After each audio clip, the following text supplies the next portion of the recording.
fait partie de notre quotidien. Nous le consommons au quotidien, bien sûr, et dans tous nos différents aliments. Et oui, le sucre, on en parlera aujourd'hui dans cette émission. Question, comment comprendre le sucre avec notre invité avant la fin de ce numéro de Matin Bonheur. Un numéro qui commence bien sûr avec le sourire, avec la joie, parce que tout simplement les éléphants ont gagné leur tout premier match et c'était hier. Félicitations à nos Pachidem.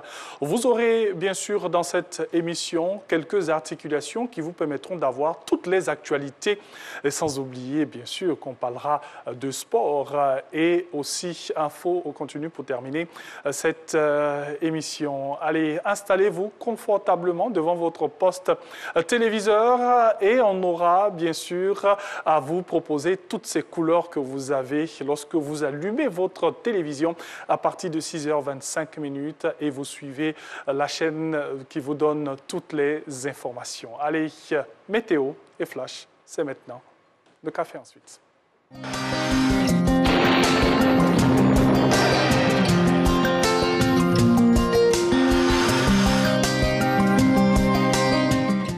Bonjour à tous. En début de matinée, les régions du littoral et du sud forestier seront intéressées par du brouillard ou de la brume humide qui réduira la visibilité. Par la suite, une alternance de nuages et de soleil sera observée. La présence de vents humides dans la bande centrale entraînera une atténuation des effets de l'harmattan. Les vents secs et frais seront présents dans le nord avec des particules de poussière en suspension dans l'atmosphère.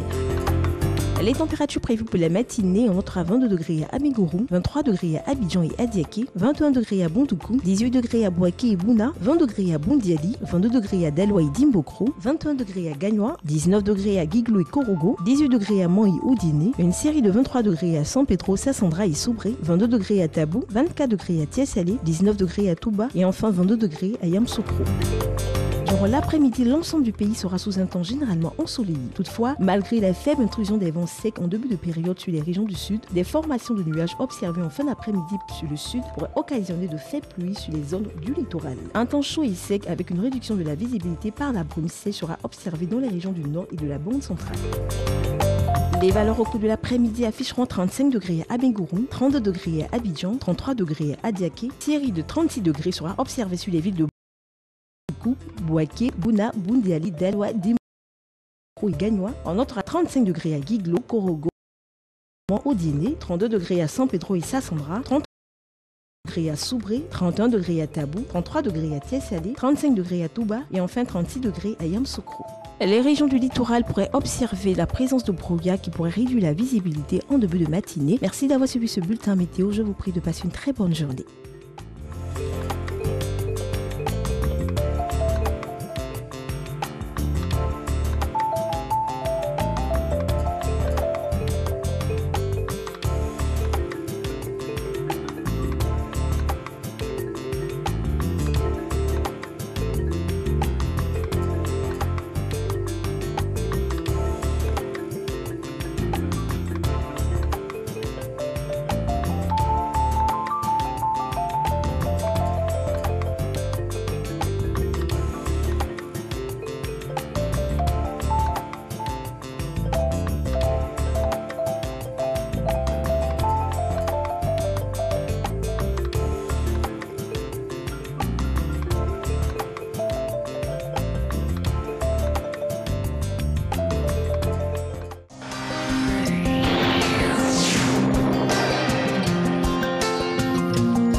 Merci de nous rejoindre dans ce rendez-vous de l'actualité. Bonjour, bienvenue.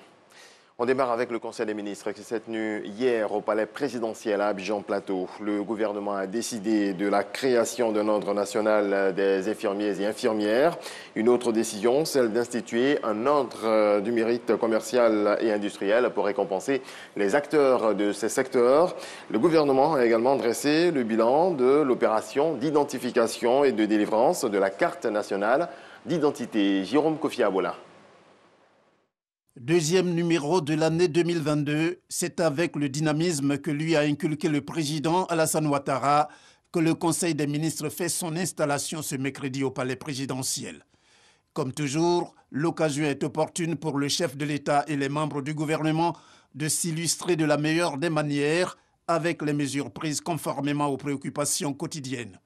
Ainsi, pour énumérer quelques-unes de ces mesures, on retient la ratification de la Convention sur la protection et l'utilisation des cours d'eau. Cette convention organise un cadre référentiel de gestion intégrée des ressources en eau et appelle à la coopération transfrontalière en vue de préserver la quantité et la qualité des ressources en eau, d'assurer l'accès à l'eau potable pour tous et de promouvoir l'utilisation durable des eaux transfrontalières de façon à prévenir les conflits liés à l'eau dans les espaces transfrontaliers.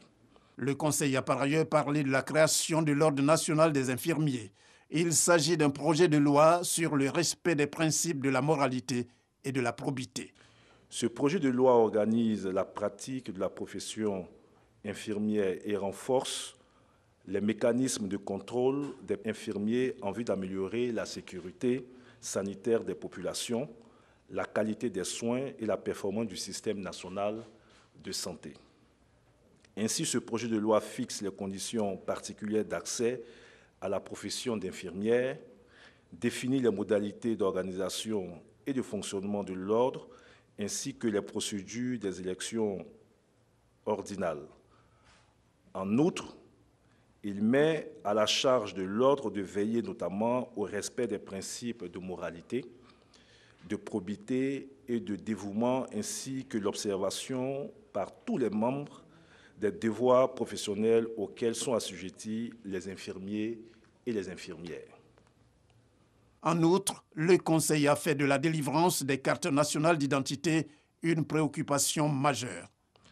À la date du 31 décembre 2021, le tableau chiffré de l'opération d'identification fait ressortir 4 5 149 enrôlements, dont 2 594 588 au titre des renouvellements et 1 410 561 nouvelles demandes.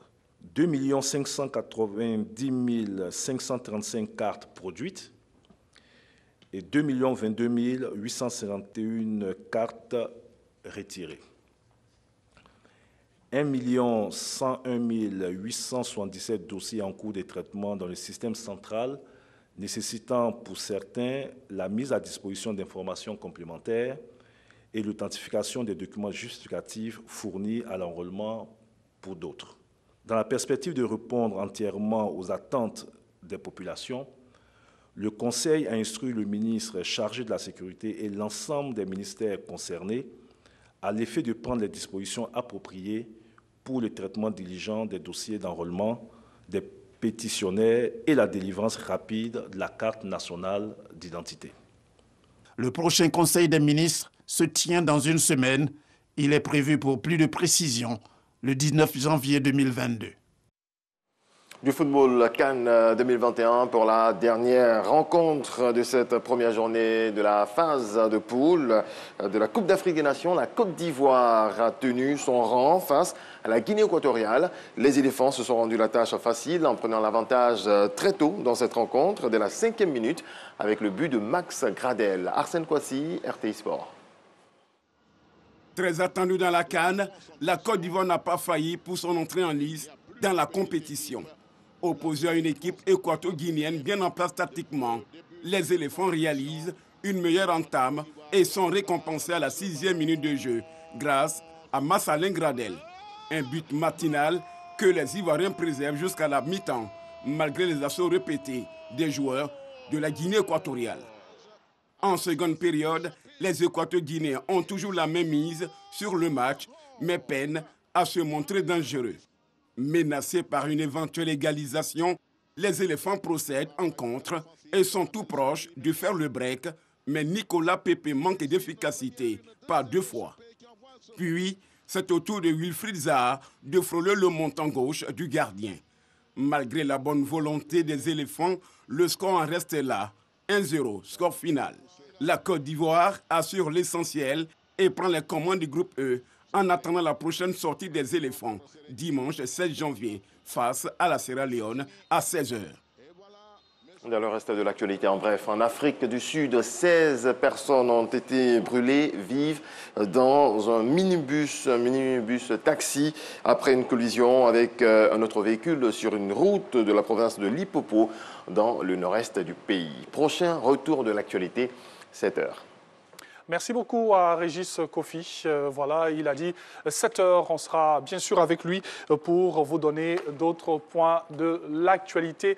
Dans Matin Bonheur, allez, on a démarré cette émission donc. Et vous savez aussi, l'actualité, c'est la CAN. Et Matin Bonheur, bien sûr, demeure au cœur de cette CAN 2021 qui se déroule au Cameroun. Nous avons l'expert en la matière lorsqu'on parle de sport ici, chroniqueur sport à Matin Bonheur, Ngamble Konaté qui va venir. Félicitations. Oui, félicitations. On a annoncé les couleurs hier. Ben oui, On a eu raison. Hein. On a eu raison. Ça a été difficile. L'essentiel, c'est la victoire. Ben oui. Bien sûr. 1-0 donc pour les éléphants de Côte d'Ivoire avec ce magnifique but de Max. De Max Allegradel à la 5e minute. Magnifique but. Oui. Il a joué, on va dire, diminué moralement parce qu'il a perdu récemment son père. Oui. Mais un bon capitaine, il a montré qu'il fallait donner l'exemple. Oui. Et voilà, c'était un très bon exemple, une belle victoire. Et je suis sûr que hier, quand on a vu, par exemple, le but de Max Alain Gradel, je suis sûr qu'on a pensé à son père. Oui, surtout à son père. Mais vous savez qu'il a quand même fondu en larmes, même si on n'a pas trop observé, parce que impossible de penser à son père en ce moment-là. C'est pour lui, quelque part, qu'il a joué hier. C'est clair. Ouais.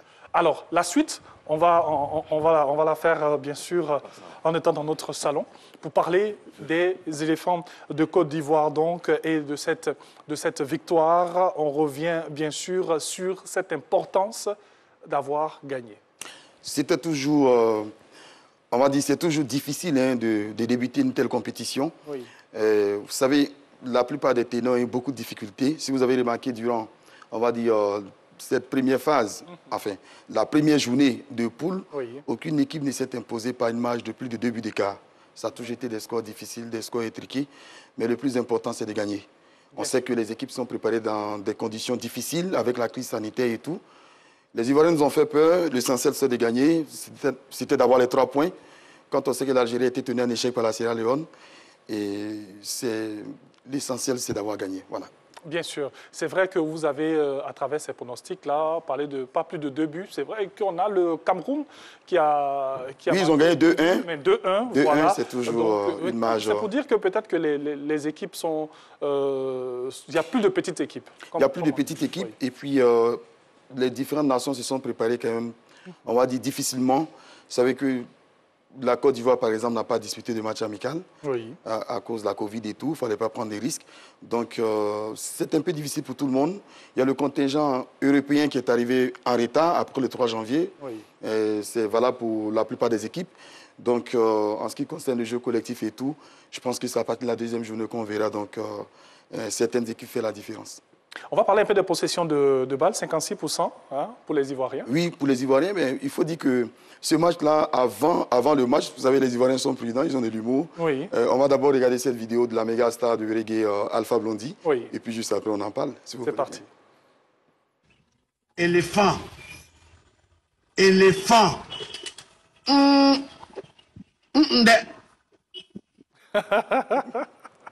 Bon. Alors, vous savez, le « a plusieurs significations en Côte d'Ivoire. Ben oui, mais ce « là, c'est un garant. Oui. Vous savez, cette équipe est capable du meilleur comme du pire. Donc, Alpha, lui, il a joué plutôt la carte de la prudence. Non, du meilleur. On va garder le meilleur. Voilà, le meilleur. Oui. Et finalement, c'est ce qu'on a eu. Donc, en tout cas, félicitations aux éléphants. Bien sûr. Alors, je disais tout à l'heure, 56% de possession de 56% de possession des balles. Pour les Ivoiriens. Dans l'ensemble, pour les Ivoiriens. Après, ça a été difficile par moment. Parce qu'on ne possédait plus le ballon à un moment donné. Oui. L'entraîneur a dû faire donc des réaménagements à 20 minutes du terme en faisant rentrer dans Wilfriza et Nicolas Pépé. C'est dédié donc au milieu. Ça nous a permis de posséder le ballon pendant les 20 dernières minutes. Oui. Mais c'était un match globalement maîtrisé par les éléphants. Bien sûr, même si après on a senti un peu la fatigue. La fatigue, et puis les Équato-Guinéens auraient mérité quand même d'égaliser. Ils ont eu des occasions. Oui. Et qu'ils ont, de très belles surtout. De très belles occasions qu'ils ont malheureusement, on va dire, vendangées. Ben, nous, on est heureux. On espère qu'on ne va pas laisser la Sierra Leone jouer tel qu'on a laissé la Guinée équatoriale à un moment donné posséder le ballon. Alors, avant de passer à un autre élément que nous allons proposer à nos téléspectateurs, on va parler de l'homme du match. Hein? L'homme du match, oui, c'est Jean-Michel qui a été excellent au milieu de terrain, très bon récupérateur, et il a vraiment joué. Et je pense que c'est à juste titre qu'il est récompensé, donc homme du match. Ben, comme il a dit lui-même au micro, après avoir reçu son prix, le mérite revient donc au collectif. Oui. Mais je pense que lui, individuellement, il mérite ce prix-là. Oui. Et un gardien remarquable. Un gardien, Badr Ali Sangaré, qui était très attendu. Oui. Il était plus ou moins incertain, on va dire, parce qu'il y avait des informations qui circulaient comme quoi il était blessé et tout. Mais il a prouvé qu'il pouvait remplacer Sylvain Beau, valablement. Quand même. En tout cas, il a fait un grand match. Ben oui. Hier, il a fait des arrêts décisifs à des moments importants. Et voilà, chapeau à Badra. Ou par exemple, un nouveau aurait vraiment échoué. Quand même, il a pu sortir son épingle du jeu. Il y a de grands soutiens pour les éléphants de Côte d'Ivoire. C'est vrai que toute la Côte d'Ivoire est derrière les éléphants. Mais dans cette Côte d'Ivoire-là, il y a quand même Didier Drogba qui a rendu visite. Effectivement, Didier Drogba, on le voit en ce moment à l'image, effectivement, qui s'est rendu à Douala. Oui. Spécialement, on l'avait annoncé dans Matin Bonheur, qu'il avait été contacté par le comité de normalisation de la FIF pour donc assister ses jeunes frères. Effectivement, il était à Douala. Il a échangé avec les joueurs lors de la traditionnelle, on va dire, causerie d'avant-match. Oui. Donc, certainement pour les encourager. Il faut qu'on aille au bout de cette compétition parce que juste après, le Cameroun va nous transmettre donc le flambeau de l'organisation pour 2023. Oui. Je pense que Didier a eu raison d'y être. Vous voyez, il embrasse chaleureusement chacun de ces joueurs-là. Et ça leur a certainement transmis beaucoup plus d'énergie et d'optimisme. Et hier, on a senti ça sur le terrain. Et bien sûr, avant 2023, eh bien, on reste serein. Ce n'est que le premier match. Ce n'est que le premier match. Le prochain, on va récupérer donc Wilfried Canon et Aurier Serge, le capitaine. Oui. Les deux avaient été suspendus, donc on va dire pour cumul de cartons jaunes. Donc Patrice Baumel aura la possibilité ou bien une grande marge de manœuvre désormais avec ces deux autres joueurs qui vont se joindre à l'effectif. Bien sûr. Les regards sont tournés vers la Sierra Leone. Vers la Sierra Leone qu'on a affronté. Absolument, c'est le 16 janvier, oui. Dimanche 16 janvier. Sur le coup des 16 heures, toujours au stade Diapoma, à Douala. Et une victoire ivoirienne sera synonyme de qualification pour les huitièmes de finale. Dans l'historique des confrontations, c'est une équipe qui nous a toujours réussi. Je vais parler de la Sierra Leone. Oui. Depuis 1971 jusqu'en 2015, on les a affrontés 7 fois. 5 victoires pour les Ivoiriens pour 2 nuls. Donc, logiquement, on doit pouvoir s'imposer. Mais attention, la Sierra Leone a tenu en échec le tenant du titre l'Algérie. Donc, il faudra s'améliorer collectivement, surtout en ce qui concerne les Ivoiriens. Je pense que si on fait débuter Wilfried Zaha, hier on a vu durant les 20 dernières minutes qu'il a apporté, vous voyez cette action-là, oui. Il a apporté beaucoup plus de... On sait qu'en 1 contre 1, il est très puissant. Oui. Donc tout de suite, il faut commencer le match face à la Sierra Leone, comme on a commencé face à la Guinée équatoriale. Il faut marquer très tôt, et puis derrière, on gère le match pour, on va dire, finir contre l'Algérie le 20 janvier. Parce que la finale de ce groupe, ça se jouera donc le 20 janvier face à l'Algérie. Le tenant du titre. Ouais. Et ensuite, on verra les deux équipes qui vont aller à l'étape supérieure. Absolument. Oui. Là, on parlait de Wilfried Zaha qui s'est vraiment rapproché des poteaux, je dirais. Absolument, on sait qu'il est très puissant et balle au pied, il est très très bon également. On savait que son entrée allait forcément faire reculer donc la Guinée équatoriale qui était vraiment en ce moment dans une bonne dynamique parce qu'il nous mettait beaucoup de pression, je vais parler des Équato-Guinéens. Dès lors que Wilfried Zaha rentre, il est puissant balle au pied, il est capable d'éliminer 1 ou 2 joueurs. Les Équato-Guinéens étaient obligés de reculer. Donc du coup, je pense qu'à ce moment-là, on a commencé à maîtriser le match. Bien sûr. La déception, quelque part aussi, c'est Haller, mais qui n'a vraiment pas reçu trop de ballons. Il attendait qu'il soit servi. Vous savez qu'il n'est pas, je vais dire, dans son positionnement, il attend qu'on lui donne des balles. Oui. Donc quand vous n'avez pas des joueurs qui rentrent des deux côtés pour le servir, naturellement, ça devient difficile pour lui. Mais je pense qu'au prochain match, Haller pourra donc confirmer tout le bien qu'on pense de lui. Alors, pour la suite, les chances des éléphants de Côte d'Ivoire, je dirais, on ne va pas parler de failles, on va positiver, bien sûr. Quelles sont ces grandes chances-là? Quels sont nos atouts? On a de véritables chances. Comme je l'ai dit, on ne va pas rentrer dans les calculs. Vous savez que les 2 premiers de chaque poule... Donc, cette année, on ne veut pas de calcul. Déjà se qualifient pour le second tour. On a aussi les meilleurs troisièmes. Je vais dire les 3 meilleurs troisièmes. Oui. Voilà, donc ça veut dire qu'avec une victoire, on peut se qualifier au second tour. Donc si on fait nul face à la Sierra Leone, on ne va pas rentrer dans les calculs, on peut déjà se qualifier. Mais il faut gagner face à la Sierra Leone. On a l'effectif pour le faire parce qu'on a un banc de touche qui est très fourni. Et généralement, c'est le banc de touche qui fait gagner un match. Hier, quand on a vu Wilfried Seredier qui est rentré au milieu de terrain, on a vu ce qu'il était capable d'apporter. Donc on a un effectif qui est complet. Maintenant, collectivement, il faudra ajuster certaines choses. On a 2 véritables chances, voilà, pour aller le plus loin possible dans cette compétition. Et on peut le dire, Patrice Baumel, l'entraîneur des éléphants de Côte d'Ivoire, a une bonne marge de manœuvre. De manœuvre parce qu'il a un effectif complet, comme on l'a dit tout à l'heure. Et puis, il continue toujours d'essayer, on va dire, certains systèmes. Hier, par exemple, il a débuté en 4-3-3 avec Cornet, Max-André Gradel donc dans les couloirs et Sébastien Haller, donc, on va dire, sur le front de l'attaque. Il a la possibilité de jouer également en 3-5-2. En fait, il a un effectif qui est riche et qui peut donc manipuler à souhait. Voilà. Merci. Alors, Ngamblé Konaté, avec lui, on a décortiqué, bien sûr, cette première victoire des éléphants de Côte d'Ivoire. Bravo, mais comme on a dit, on reste serein. On reste calme. On reste calme. Voilà. Là, on est leader de la poule oui. du groupe E devant l'Algérie. Ce n'est pas rien. C'est vrai que les Ivoiriens voulaient gagner avec la manière. C'est vrai qu'on a souffert pour obtenir ce résultat-là. Mais le plus important, c'est le résultat. Et puis, collectivement, je pense qu'on va travailler certains détails. Et puis, l'équipe va se modifier au fur et à mesure. En tout cas, merci beaucoup à Ngamblé Konaté qui va rester avec nous un petit instant avant de repartir. Le prochain rendez-vous pour le sport c'est le dimanche 16 janvier, sur le coup des 16h temps universel, 16h GMT à Diapoma, Côte d'Ivoire, Sierra Leone. Oui. Et à Matin Bonheur, le prochain rendez-vous Le prochain rendez-vous, c'est lundi. On va décrypter, on espère, la victoire des éléphants de lundi, puisqu'ils auront joué déjà dimanche. Merci beaucoup. Allez, vous suivez Matin Bonheur et nous sommes ensemble et c'est jusqu'à 8h. Pour la suite, ce sera bien sûr le sommaire que nous allons vous proposer. Qu'est-ce qu'on aura aujourd'hui dans cette émission, juste après le sport en compagnie de Ngamblé Konaté? Combien ça coûte? Direction sur nos différents marchés pour les denrées alimentaires, les coûts des denrées alimentaires. Et nous avons Info Jour J. Qu'est-ce qui se passe dans le monde? En Côte d'Ivoire d'abord, en Afrique et ensuite partout dans le monde. Et nous allons revenir bien sûr avec le sport. On parlera de fitness santé aujourd'hui car nous sommes jeudi. Et c'est ce que nous vous offrons, voilà, chers téléspectateurs, la revue de presse avec Renaud et son invité déjà dans ce studio. Pour votre plus grand plaisir, ce sera tout à l'heure. Invité du jour, on parlera du sucre aujourd'hui avec le docteur Anvo. Comment comprendre le sucre pour nous qui en consommons au quotidien? Et Info continue pour terminer, bien sûr.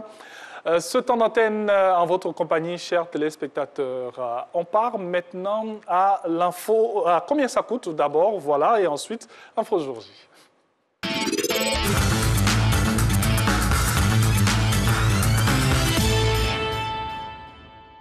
Voilà, et puis l'ordre vient d'en haut, donc on exécute. Combien ça coûte? Nous allons commencer par la poissonnerie. Pour la poissonnerie aujourd'hui, nous avons, c'est au kilo, hein. On rappelle que c'est au kilo, il ne faut jamais l'oublier. Des dorades à 2500 francs, nous avons du poisson soso à 3000 francs, nous avons de la carpe noire à 3500 francs, du brochet à 2600 francs, des crevettes à 4500 francs, du soso importé à 2500 francs, de la carpe importée à 1800 francs. Ce sont des aliments, ce sont des produits que nous avons très souvent dans nos plats, hein, au déjeuner et au dîner. Alors, je ne sais pas si ces prix-là sont valables pour l'ensemble du territoire national. Oui, bien sûr. Je pense que chez moi, à Boundiali, ça devrait coûter moins cher, non? Ah, OK. Mais là-bas, avec 1500 francs, il a bien voilà. dit, je pense que. Moi, je pense. Je pense que c'est vrai que généralement, en fonction des Des régions. Des régions ou des localités ou des quartiers ou des communes, il y a cette hausse-là, mais ce sont des prix que nous donnons, ce sont les vrais prix et on aimerait que les gens le respectent. Ah oui, je suis d'accord, je suis parfaitement sur les différents marchés, bien sûr. Hein, pour éviter des grincements de dents et tout. En tout cas, merci beaucoup, cher Konaté, qui est encore avec nous et qui va nous accompagner pour donner, bien sûr, nos infos jour J.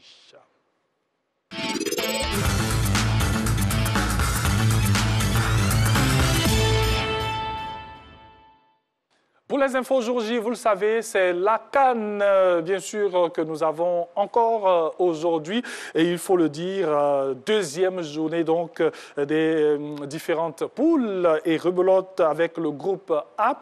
Aujourd'hui, Cameroun, Éthiopie à partir de 16h et Cap-Vert, Burkina Faso à partir de 19h. Donc, et ce sont des matchs que vous allez suivre forcément sur toutes nos entités, que ce soit sur la 3, sur RTI 1 ou aussi Radio Côte d'Ivoire, et on salue encore l'importante délégation de la RTI, voilà nos reporters qui s'y trouvent pour vous relayer bien sûr toutes les informations. Alors je disais CAN 2021, Cameroun, Éthiopie 16h, Cap-Vert, Burkina Faso à partir de 19h. Donc rapidement, Gamblé, qu'est-ce qu'on peut dire sur ces deux matchs? Alors déjà le match de 16h, le pays organisateur, le Cameroun, a la possibilité donc d'arracher son ticket déjà pour les 8e en s'imposant donc déjà.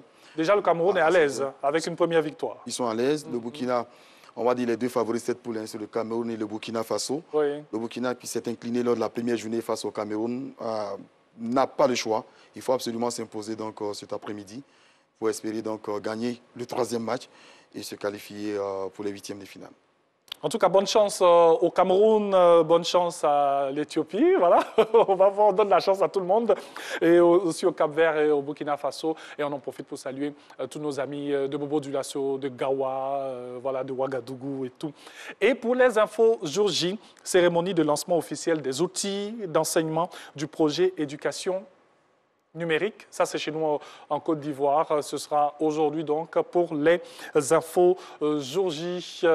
Et on revient sur ces informations. Cameroun, Éthiopie, 16h. Cap-Vert, Burkina Faso, 19h. Et ces matchs seront où? Ils se jouent naturellement donc dans la capitale, à Yaoundé, puisque c'est là-bas que le pays organisateur y soit. Il s'agit donc du groupe A. Ce sont les deux matchs du groupe A. Aujourd'hui, on n'a que 2 matchs. Oui. Deuxième journée, comme on l'a dit, parce qu'on entre... On commence aujourd'hui la deuxième journée, des phases des poules.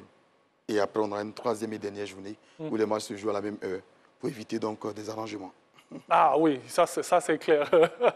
Et après cette 3e journée, tranquillement, on pourra passer au 8e de finale. Au 8e de finale, voilà, à une autre étape pour les 2 premiers que nous allons avoir dans différentes poules. Merci beaucoup, voilà, à Gamblé, qu'on va maintenant libérer. Hein?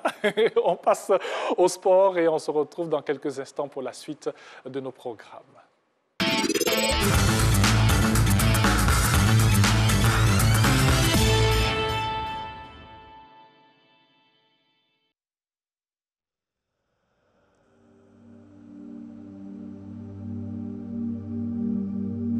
Bonjour à tous, bienvenue à cette nouvelle séance de fitness santé. Je suis coach Jocelyn. Comme vous le constatez, je n'ai pas porté de chaussures, juste pour être en immersion avec le sol ou avec votre espace. Donc si vous portez des chaussures aujourd'hui, je vais vous demander de les retirer. Nous allons apprendre à respirer et nous allons voyager à travers notre respiration. Des mouvements simples et fluides. Cela vous permettra d'être beaucoup plus zen et plus détendu tout au long de la journée.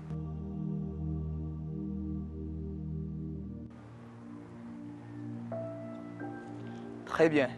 Nous allons plier les genoux. Nous allons essayer de garder le dos droit et la poitrine haute. Les mains vers le bas. Montez, inspirez. Lentement, dépliez les genoux. Puis, soufflez, pliez les genoux. On grandit en inspirant. Et on souffle doucement, on descend. On repart. Inspirez. Expirez. Encore une fois, s'il vous plaît. Montez, inspirez. Puis expirez. Beau travail. Vous allez fléchir la jambe droite et vous allez tendre la jambe gauche. Fléchie et tendue. Allez à droite. Prenez l'air. Inspirez. Et repoussez à gauche. Très bien. Prenez l'air. Inspirez. Et repoussez à droite, lentement. Inspirez. Ça fait du bien, hein? Soufflez, poussez à droite. Inspirez.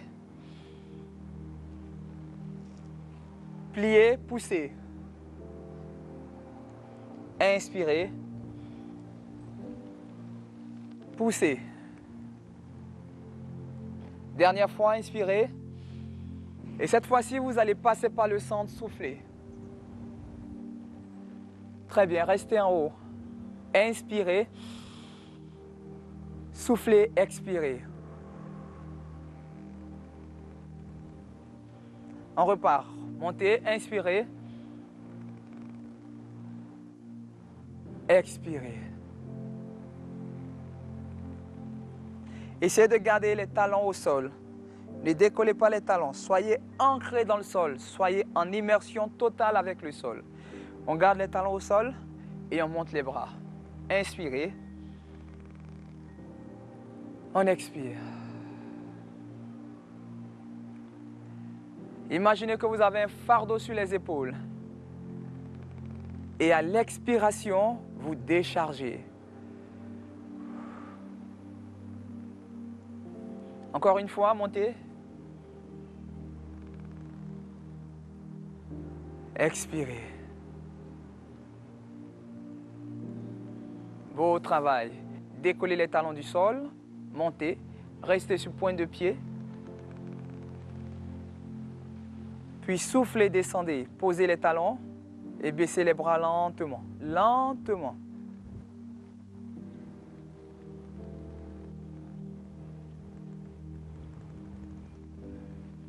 Repartez pour une dernière fois, décollez les talons.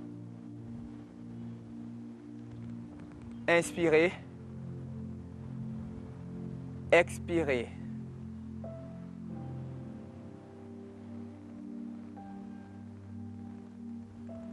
Beau travail. J'espère que vous avez pris beaucoup de plaisir à faire cette séance de respiration Tai Chi avec moi. Je vous souhaite une bonne journée et que Dieu vous garde.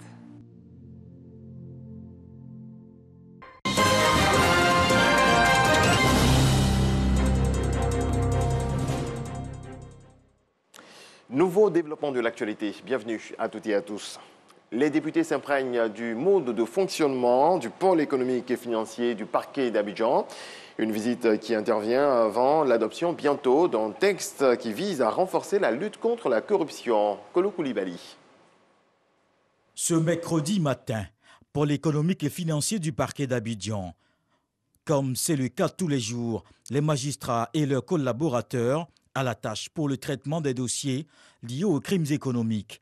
Un quotidien fait d'audience et audition des présumés coupables.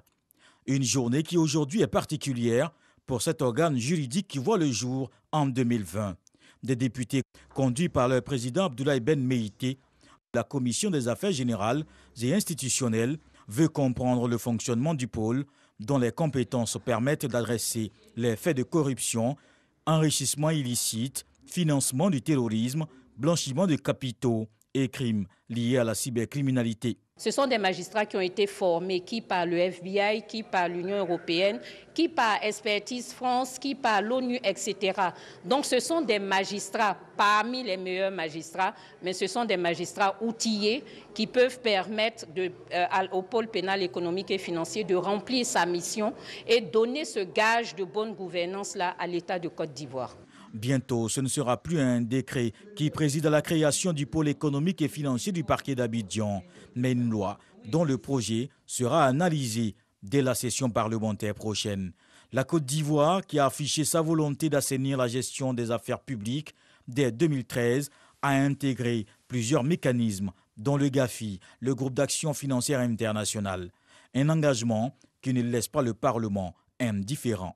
Nous estimons que pour mieux apprécier les textes qui peuvent soit être projetés à l'initiative du président de la République ou alors proposés par l'un quelconque des députés, il est bon pour ce domaine qui concerne la bonne gouvernance, qui est devenu, comme vous le savez, un critère d'évaluation des États, qu'il est bon que nous puissions approcher les institutions pour s'approprier, comprendre le fonctionnement, de sorte à pouvoir participer pleinement au débat qui intéresse ces domaines d'activité. Avec pour chef de file le Fonds monétaire international, du 9 au 25 mars prochain, la Côte d'Ivoire sera en évaluation sur l'impact des aides et appuis budgétaires.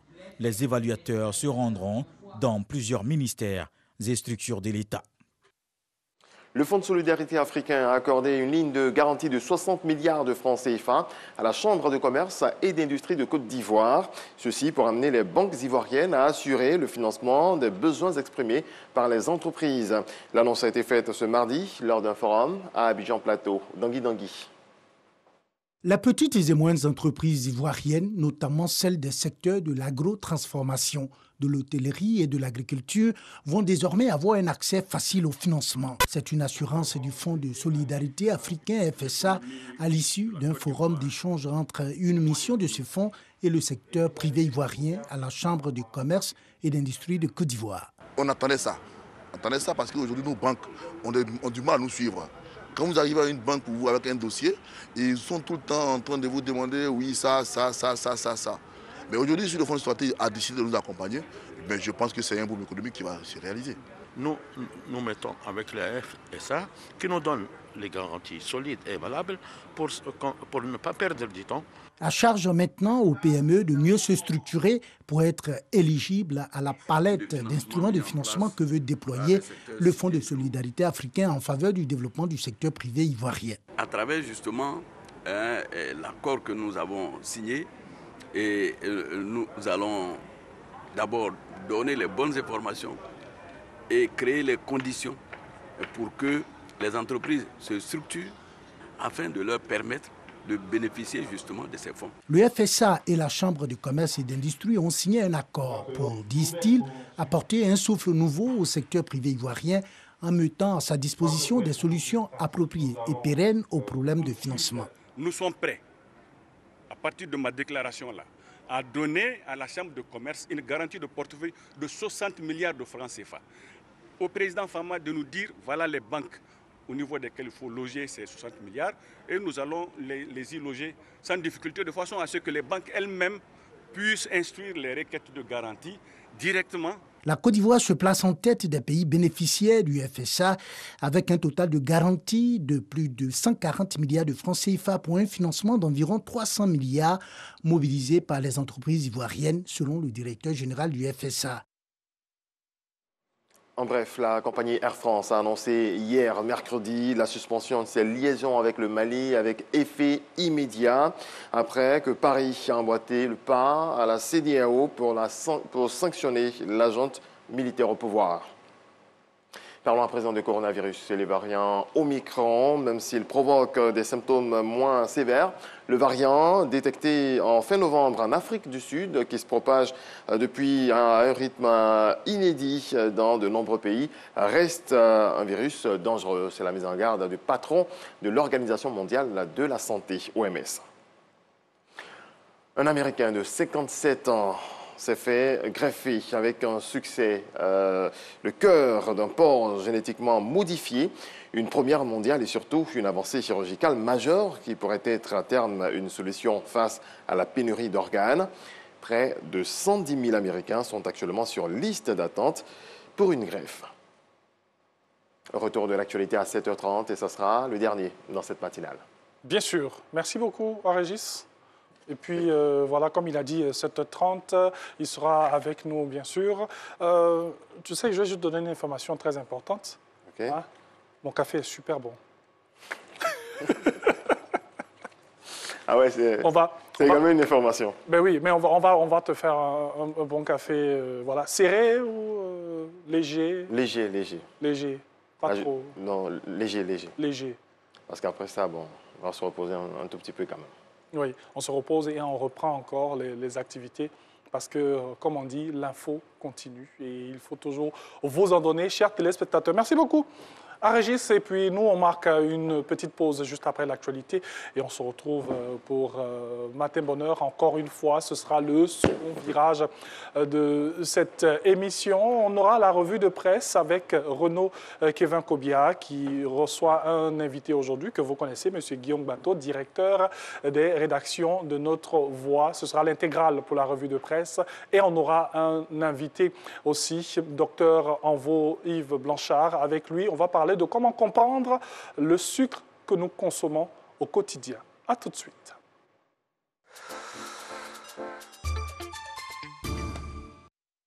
Sous la coprésidence de M. Adama Coulibaly, ministre de l'économie et des finances, et de M. Moussa Sanogo, ministre du budget et du portefeuille de l'État, la Direction générale des impôts DGI, en collaboration avec le projet d'appui à la gestion économique et financière PAGEF, financé par la Banque africaine de développement, BAD, organise la cérémonie de lancement officiel de l'opération de renforcement du cadastrage dans le district d'Abidjan, jeudi 13 janvier 2022, heure 15h. Lieu, plateau immeuble Siam, 20e étage. Autorité traditionnelle et partenaire de la chaîne foncière invitée, participer à cette rencontre pour le développement de nos communes. Célébrez la fête du football africain avec le jeu Quiz Cannes 2021 et partagez-vous les millions mis en jeu. Envoie Cannes par SMS au 98 114 et tente de gagner une des 2 enveloppes de 1 million de francs CFA cash. Et ce n'est pas tout, des enveloppes de 50 000 francs CFA et 100 000 francs CFA cash par jour. Envoie vite Cannes, C-A-N, au 98 114 et tente de gagner l'un des super lots de 1 million de francs CFA cash. N'oublie pas, Cannes par SMS au 98 114. C'est à toi de jouer.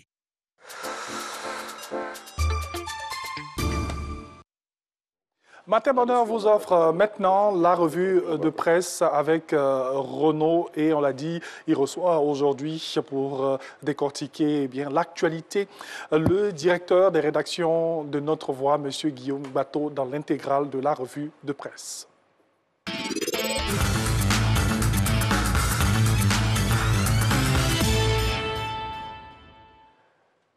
Bonjour à tous et merci de nous retrouver pour la revue de presse. Aujourd'hui, vous avez droit à l'intégrale et on va s'intéresser, comme pour premier sujet, au match des éléphants d'hier, Coupe d'Afrique des Nations oblige. Et nous sommes bien évidemment en compagnie de M. Guillaume Bateau, directeur de rédaction de Notre Voix. Et tout de suite avec lui, bien évidemment, on s'intéresse à ce match. Guillaume Bateau qui a retenu le souffle de tous les Ivoiriens et l'essentiel a été assuré.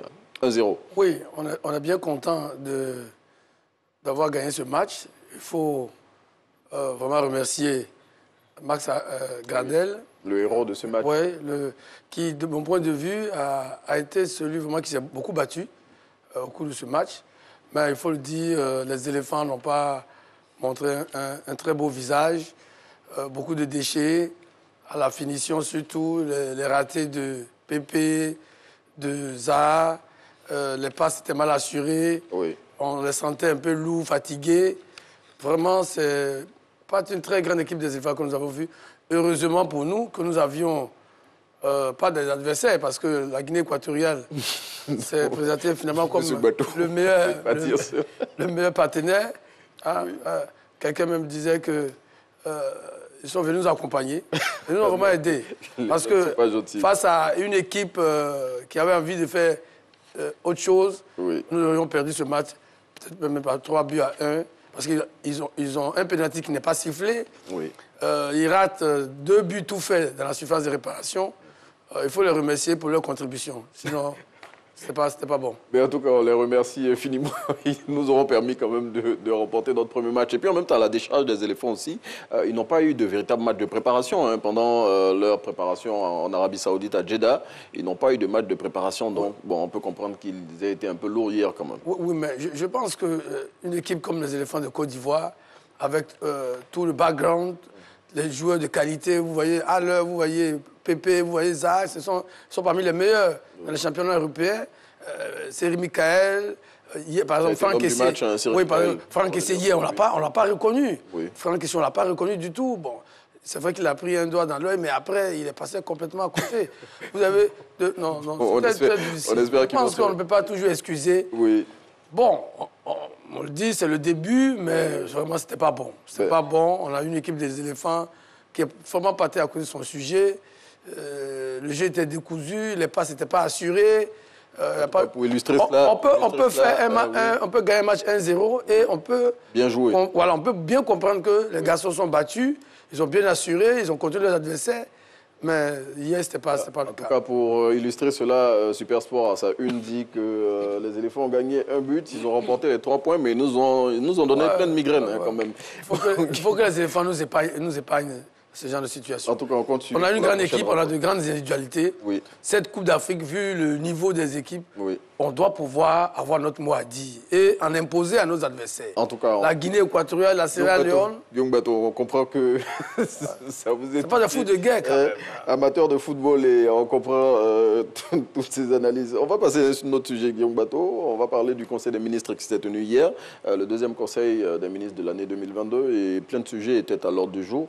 On va parler notamment des grandes décisions qui ont été prises hier, telles que celle relative à la mise sous tutelle du Conseil général de Bouaké. Le Conseil a aussi évoqué la question du dialogue politique qui, selon le porte-parole du gouvernement, va reprendre en temps et en heure selon le président de la République.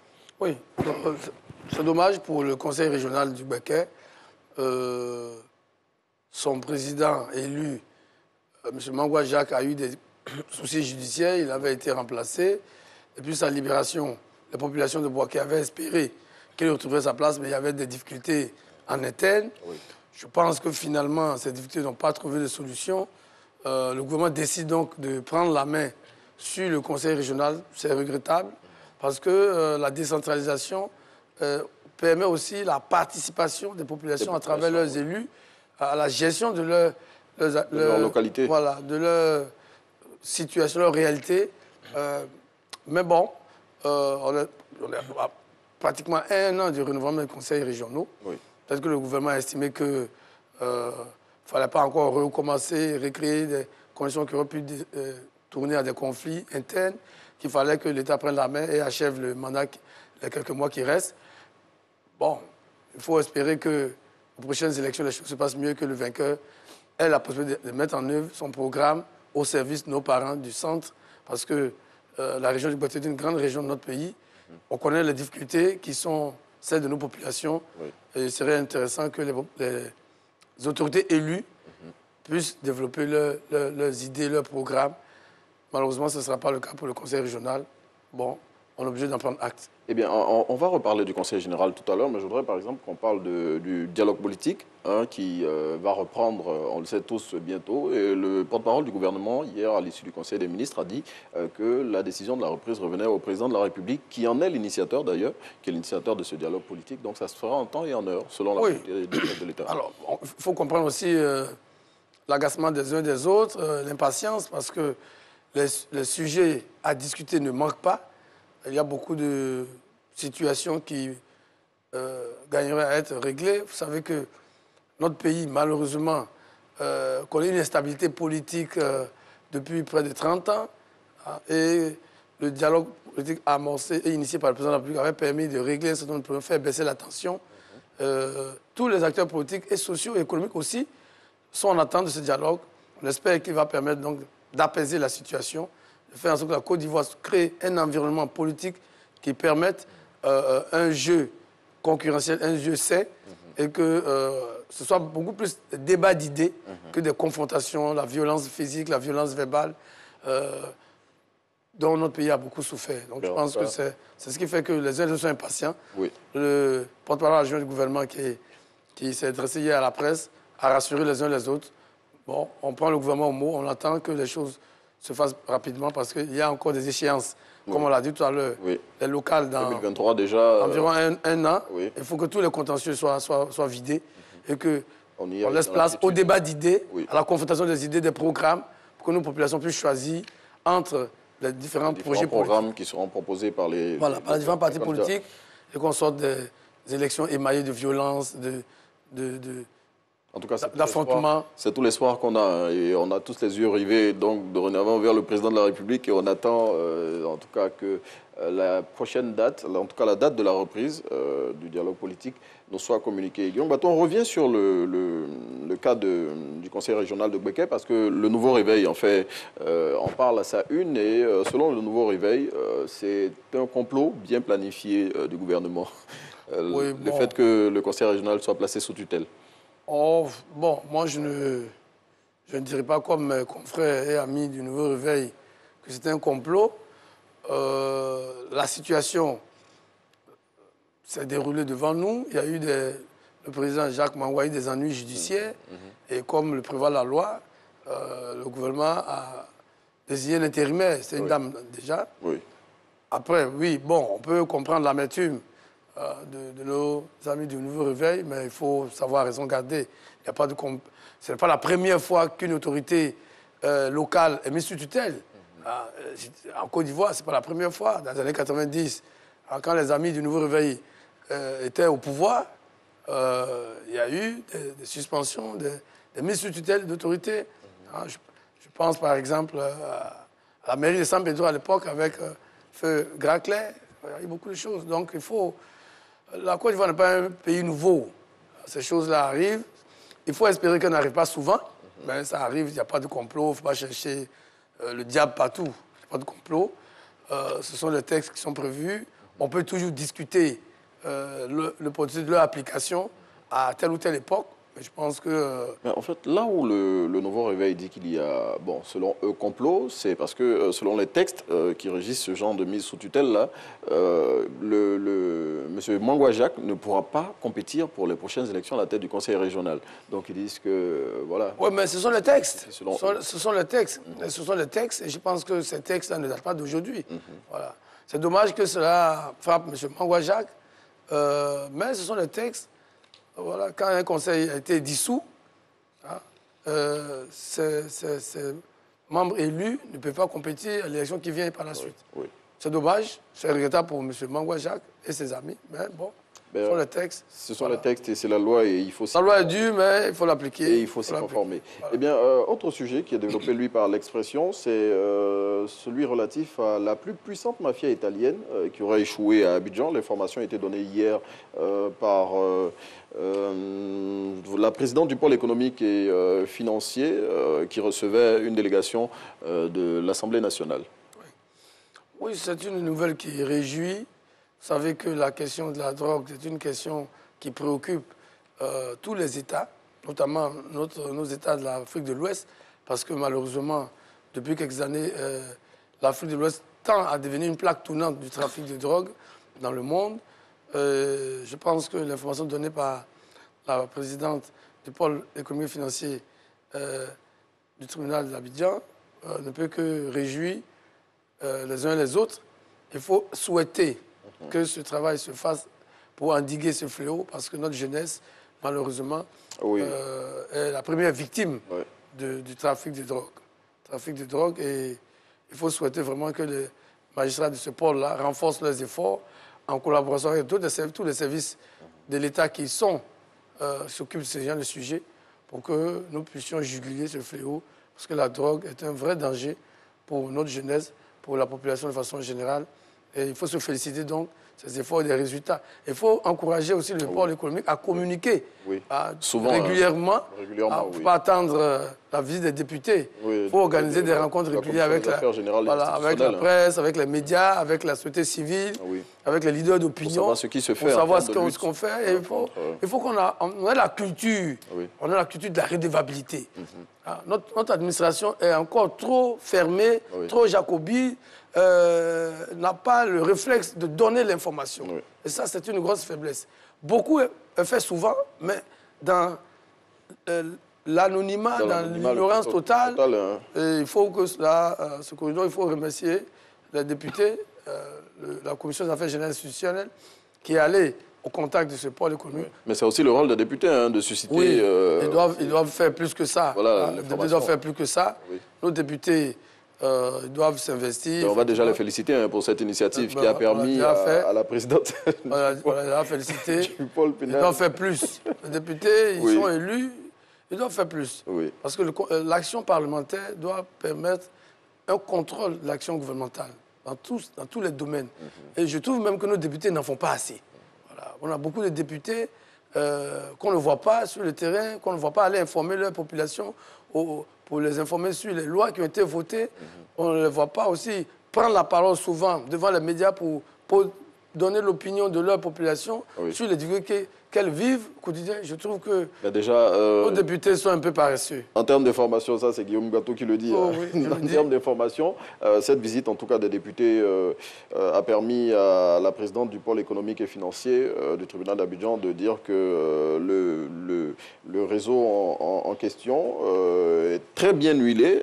Ils ont des ramifications au Brésil et c'est du Brésil que vient la drogue sur Abidjan. Et à partir d'Abidjan, cette drogue-là est distillée un peu partout dans le monde entier. Sa structure a pu mettre la main sur plusieurs biens appartenant à ce réseau, tels que des immeubles, ici à Abidjan, des véhicules et des marchandises de grande valeur, et aussi certaines personnes qui participaient à ce réseau ont été arrêtées et mises en prison. Il faut qu'on nous présente ces immeubles et ces voitures. Parce que... Bon, on espère que... Ah oui, mais Madame la Présidente, les députés qui on attend que vous nous montrez ces voitures, ces immeubles. Parce que parfois, il y a des immeubles qui sont attribués à des gens, alors que ces immeubles n'appartiennent pas. Alors, il faut faire un effort. En tout cas, on salue l'action, mais il faut faire un peu plus d'efforts en matière de communication, en matière de divulgation, de vulgarisation des actions, d'information. C'est très important. Cela permet aux citoyens de savoir que nos fonctionnaires ne sont pas vraiment payés à ne rien faire. À ne rien faire. En tout cas, Guillaume Bateau, merci. Dernier sujet sur notre conducteur aujourd'hui, c'est celui relatif au Mali, qui entraîne des débats au sein du Conseil de sécurité de l'ONU où ils sont divisés. Oui, ce n'est pas nouveau. Vous savez que généralement, les résolutions de l'ONU sont discutées, jamais même disputées, entre les grandes puissances et... C'est généralement que la Russie et la Chine... s'alignent toujours sur la position. Oui, s'alignent et surtout bloquent les résolutions proposées par les Occidentaux. Oui. Mais cela ne doit pas faire illusion. La junte militaire au Mali a intérêt à débarrasser le plancher. Voilà, n'a rien à faire à la tête du pays.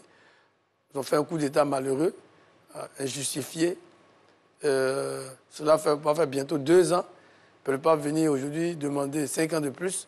C'est, comme on dit à Abidjan, c'est foutaise.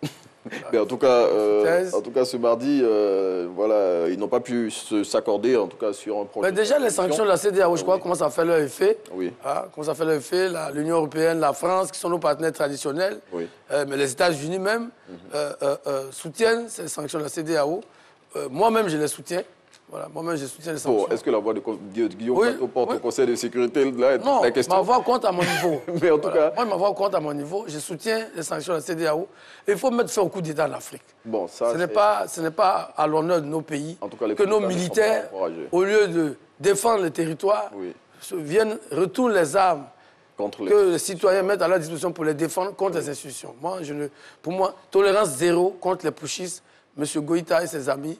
Et 2 ans, c'est trop, on doit retourner en caserne. Ben, en tout cas, c'est bien noté. On espère que les voix vont s'accorder pour trouver une solution définitive à la situation qui prévaut au Mali. Merci Guillaume Bateau. Merci, c'est moi qui vous remercie. Allez, on vous laisse en compagnie d'Angeval pour la suite de Matin Bonheur. Merci Renaud, Renaud qui est très provocateur, qui titille un peu M. Guillaume Bateau, qui ne lâche rien. Voilà. En tout cas, merci pour le soutien. Merci à vous. Excellente journée donc. Voilà. Et on a prédit la victoire des éléphants et puis on l'a fait quand même. Oui. Bon, moi, j'avais demandé 2-0. C'était mon pronostic. Mais bon, le service minimum a plus qu'été assuré. 1-0, bon. Même avec des migraines. Il faut dire remercier le ciel qu'on a gagné. Et puis surtout, merci à Max Alain Gradel. Bien sûr. Merci à vous. Et voilà, pour la suite dans cette émission, je l'ai dit, nous allons parler bien sûr du sucre avec notre invité. Donc, on va juste vous permettre de vous aérer un peu avec cette autre pause dans cette émission et on revient.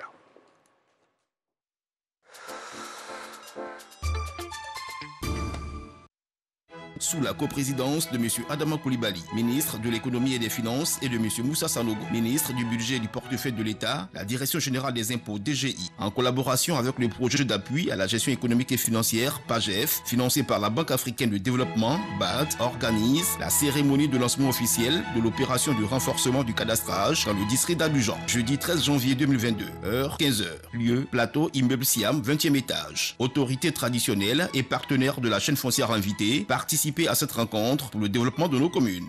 sous la présidence effective du Premier ministre, chef du gouvernement, son Excellence M. Patrick Hachi, et sous l'égide du ministre de la Promotion de l'Investissement et du Développement du secteur privé, M. Emmanuel Esmel Essis, l'Institut ivoirien de l'entreprise INIE organise la cérémonie de lancement de son programme Amorçage financé par la Banque d'investissement et de développement de la CEDEAO, BIDC et NCA Bank, qui se tiendra le jeudi 13 janvier 2022 à partir de 9h à l'auditorium de la Primature. Partenaires au développement, partenaires financiers et acteurs de l'écosystème de l'entrepreneuriat. Vous y êtes tous conviés.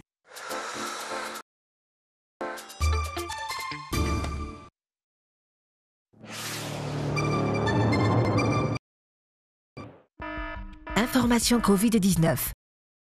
Pourquoi faut-il se laver régulièrement les mains?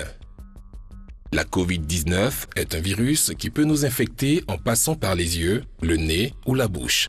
Le plus souvent, ce contact a lieu par les mains. C'est pourquoi il est recommandé de bien se laver les mains avec du savon et de l'eau ou avec un gel hydroalcoolique avant de manger, de boire, après avoir touché une surface contaminée ou après avoir été dans un endroit public. Le lavage régulier des mains est un geste simple pour prévenir la propagation du virus. Protégeons-nous, protégeons les autres. Plus d'informations au 119. Appel gratuit.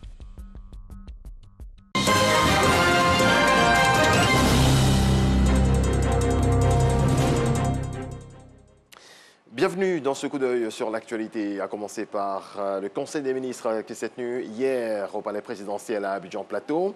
Le gouvernement a décidé de la création d'un ordre national des infirmiers et infirmières. Une autre décision, celle d'instituer un ordre du mérite commercial et industriel pour récompenser les acteurs de ces secteurs. Le gouvernement a également dressé le bilan de l'opération d'identification et de délivrance de la carte nationale d'identité. Jérôme Kofi-Abola.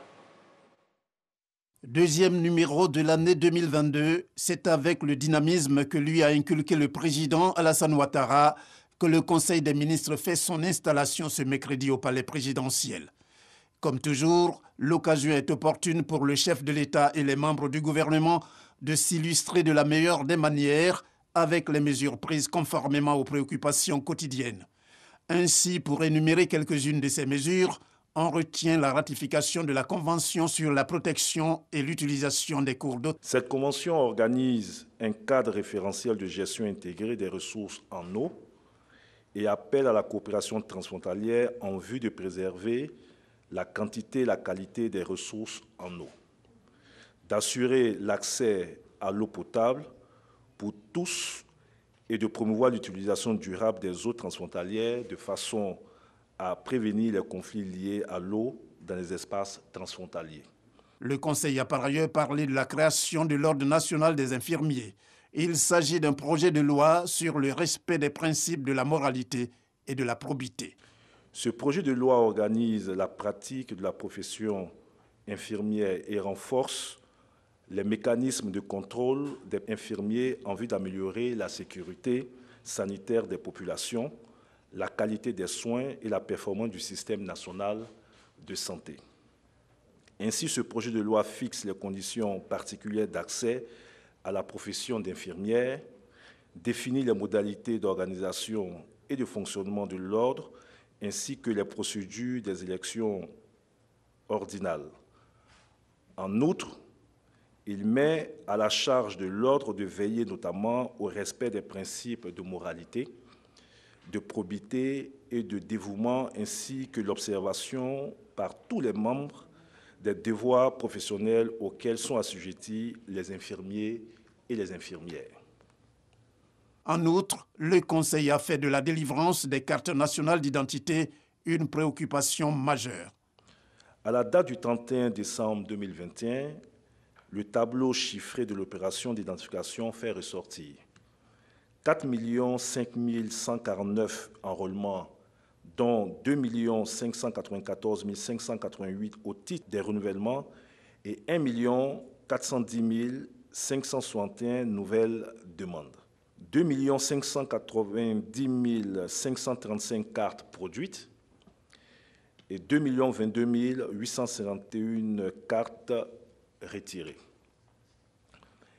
1 101 877 dossiers en cours de traitement dans le système central nécessitant pour certains la mise à disposition d'informations complémentaires et l'authentification des documents justificatifs fournis à l'enrôlement pour d'autres. Dans la perspective de répondre entièrement aux attentes des populations, le Conseil a instruit le ministre chargé de la Sécurité et l'ensemble des ministères concernés à l'effet de prendre les dispositions appropriées pour le traitement diligent des dossiers d'enrôlement des pétitionnaires et la délivrance rapide de la carte nationale d'identité. Le prochain Conseil des ministres se tient dans une semaine. Il est prévu pour plus de précision le 19 janvier 2022. Le quartier d'Ivo de Koumassi est sous le choc depuis la soirée du mardi. 4 jeunes adolescentes ont été retrouvées mortes dans une résidence meublée. L'affaire a fait grand bruit. Angela Diallo, Jean-Marc Adjadji et Richard Vao. C'est dans l'appartement A27, situé au 3e étage d'un immeuble dans le quartier d'Ivo à Koumassi, qu'une tragédie s'est produite hier aux environs de 14 heures. 5 corps inanimés de jeunes filles, dont un dans un état comateux. L'une des victimes est actuellement internée pour des soins intensifs au centre de réanimation du centre hospitalier universitaire de Treichville. Pour la plupart, ces filles sont âgées de 14 à 20 ans. Ces riverains encore sous le choc n'en reviennent toujours pas. La fille qui était au 32 de Koumassi, c'était ma camarade au lycée. Donc le mardi, je quittais à l'école que je suis venue trouver la foule ici. D'habitude, je sais qu'elle vit ici. Et quittais de l'école, je venais. Et puis j'ai appris qu'il y a 4 personnes qui étaient mortes, mais il y a une qui est dans le coma. Koumassi, quartier 32, c'est à quelques minutes du lieu du drame que nous avons retrouvé la famille de l'une des victimes. Une élève en classe de 4e et âgée de 14 ans. Elle est sortie déjà, elle est partie à Cocody, je suis partie la chercher pour venir. Après ça, elle est repartie encore. Elle est repartie, donc j'ai envoyé les jeunes pour aller la chercher. Donc c'est dans ça, hier soir, il était couché et puis il y a une petite qui est venue m'appeler que c'est où les nados là dorment. Il y a des filles qui sont décédées là-bas, mais elle pense que Nado est dedans aussi.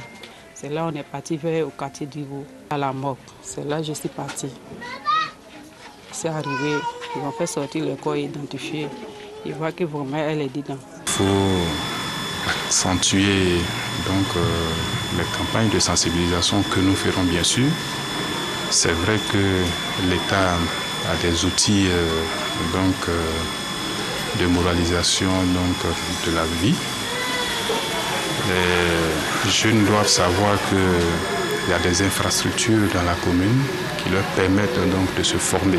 Les éléments du groupement des sapeurs-pompiers militaires qui ont été alertés par les populations se sont dépêchés sur les lieux du drame. Nous avons été alertés vers 16h41 pour personnes prises de malaise à Koumassi, quartier d'Ivo à hauteur du centre communautaire. Et quand nous sommes arrivés, d'après les renseignements recueillis, nous avons vu 5 personnes, dont 2 victimes qui étaient allongées sur le lit, 2 victimes par terre, à même le sol, et une autre victime dans le fauteuil. Donc, comme bilan, il y a 5 victimes, donc 4 décès certains et une victime consciente. La police scientifique saisie du dossier continue ses enquêtes afin de déterminer les causes réelles de cette découverte macabre. Et la 5e victime est malheureusement décédée au CHU où elle a été admise. Du football, Cannes 2021 pour la dernière rencontre de cette première journée de la phase de poule de la Coupe d'Afrique des Nations. La Côte d'Ivoire a tenu son rang face à la Guinée équatoriale. Les éléphants se sont rendus la tâche facile en prenant l'avantage très tôt dans cette rencontre dès la 6e minute avec le but de Max Gradel. Arsène Kouassi, RTI Sport. Très attendu dans la CAN, la Côte d'Ivoire n'a pas failli pour son entrée en lice dans la compétition. Opposé à une équipe équato-guinéenne bien en place tactiquement, les éléphants réalisent une meilleure entame et sont récompensés à la 6e minute de jeu grâce à Massalin Gradel. Un but matinal que les Ivoiriens préservent jusqu'à la mi-temps, malgré les assauts répétés des joueurs de la Guinée équatoriale. En seconde période, les Équato-Guinéens ont toujours la même mise sur le match, mais peinent à se montrer dangereux. Menacés par une éventuelle égalisation, les éléphants procèdent en contre et sont tout proches de faire le break, mais Nicolas Pepe manque d'efficacité par 2 fois. Puis, c'est au tour de Wilfried Zaha de frôler le montant gauche du gardien. Malgré la bonne volonté des éléphants, le score en reste là, 1-0, score final. La Côte d'Ivoire assure l'essentiel et prend les commandes du groupe E en attendant la prochaine sortie des éléphants, dimanche 16 janvier, face à la Sierra Leone à 16h. Point final, demain vous serez avec Abdoulaye Koné. Et oui, il a dit demain avec Abdoulaye Koné, voilà. Sinon, Régis, on va le retrouver lundi. C'est bien cela, lundi, non? Voilà. Assurément lundi. Oui. Ouais. Inch'Allah. Avec lui, c'est 4 jours d'infos dans un matin. Bonheur. Et puis, pour le prochain match, il est pressé de partir, mais bon, je vais le bloquer encore. Pour le prochain match des éléphants, pronostic. On se qualifie, je pense. Oui. Maintenant, je suis sûr qu'on va se qualifier pour le prochain match. Oui. 2-0. Voilà, on va être un peu sévère. 2-0. 2-0. Oui. Oui, on va être un peu sévère avec, certes, les équipes en face, mais avec nous-mêmes aussi, hein, parce qu'il faut se donner du tonus, de la force pour pouvoir avancer. Oui, mais bon, comme c'était la première journée, on se dit que voilà, les automatismes ne sont pas encore arrivés. Donc, je pense que la prochaine journée, voilà, le prochain match, ça va aller. Les calculs ont commencé. Non, on n'a pas encore perdu. Donc, moi, je me dis que le prochain match, oui. Justement, on n'a pas droit au calcul. Oui. Il faut gagner le prochain match. Voilà, pour ne pas faire de calcul, parce que l'Algérie est dans le dos. Merci beaucoup à Régis Kofi voilà, pour le dernier point de l'actualité dans Matin Bonheur, sans oublier que, bien sûr, tout au long de cette journée, vous aurez encore d'autres actualités et à suivre en direct sur nos chaînes, bien sûr, la CAN 2021 avec 2 rencontres aujourd'hui en rebelote avec la 2e journée et le groupe A que vous allez avoir, bien sûr, pour aujourd'hui. Nous allons recevoir notre invité du jour et on parle du sucre avec le docteur Yves Blanchard-Envaux juste après ce jingle.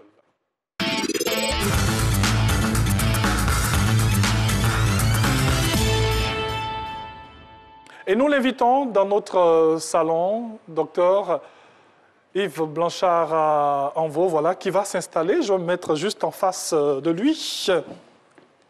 Voilà. Bonjour, bienvenue. Bonjour, Anval, merci. Alors, docteur, on rappelle que vous êtes nutritionniste à l'Institut national de cardiologie d'Abidjan. Avec vous aujourd'hui, on parle de comment comprendre le sucre. L'on nous dit très souvent que le sucre est lié à plusieurs problèmes de santé, d'où notre sujet d'aujourd'hui. Dans la suite, pourquoi mettre l'accent même sur le sucre? Alors, il est très très important de mettre l'accent sur le sucre parce que, comme vous l'avez souligné tout à l'heure, le sucre est à la base de beaucoup de maladies. Aujourd'hui, lorsqu'on parle de sucre, tout le monde voit le diabète, mais je vous assure qu'il existe plusieurs maladies causées par le sucre. On peut citer entre autres l'obésité, on peut citer aussi le cancer, comme disait un certain médecin, que les cellules cancéreuses se nourrissent de sucre. Mais au-delà du diabète ou du cancer, il faut savoir que le comportement du sucre dans notre organisme entraîne autre maladie. Oui. Vous voyez un peu, lorsqu'aujourd'hui on parle de cholestérol, tout le monde dit que le cholestérol, c'est la matière grasse. Nous avons toujours souligné ici qu'on ne trouve pas de cholestérol dans la matière grasse.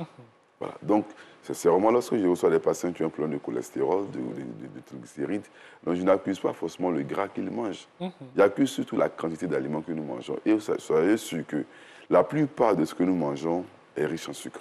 Les aliments solides que nous avons, qu'on appelle par exemple les féculents, comme le céréal, le riz, la téké, l'igname, le foutou, ce sont des aliments qui sont riches en sucre. Lorsqu'on parle de sucre, ne voyez pas seulement l'aspect sucre sucré. Certes, il y a le sucre sucré. Bien sûr. Oui. Ce que nous ignorons et ce que nous mangeons beaucoup, c'est le sucre non sucré, qui généralement c'est l'amidon, qu'on trouve dans le riz, dans la téké, dans l'igname, dans la banane. Ça, c'est le sucre. Et ça, il faut le faire comprendre à nos différents téléspectateurs, à toutes les personnes qui nous suivent en ce moment. Ce n'est pas forcément la consommation du sucre sucré, voilà. Sinon, nous avons des aliments qui contiennent beaucoup de sucre et il faut savoir à quel moment les prendre. Le riz fait 80% de sucre. Le pain fait 45% de sucre. La téké fait près de 40 à 60% de sucre. Vous voyez? Donc, nous avons ce groupe d'aliments riches en sucre. et que nous devons modérer leur consommation. Généralement, ce sont ces aliments qui nous rassasient.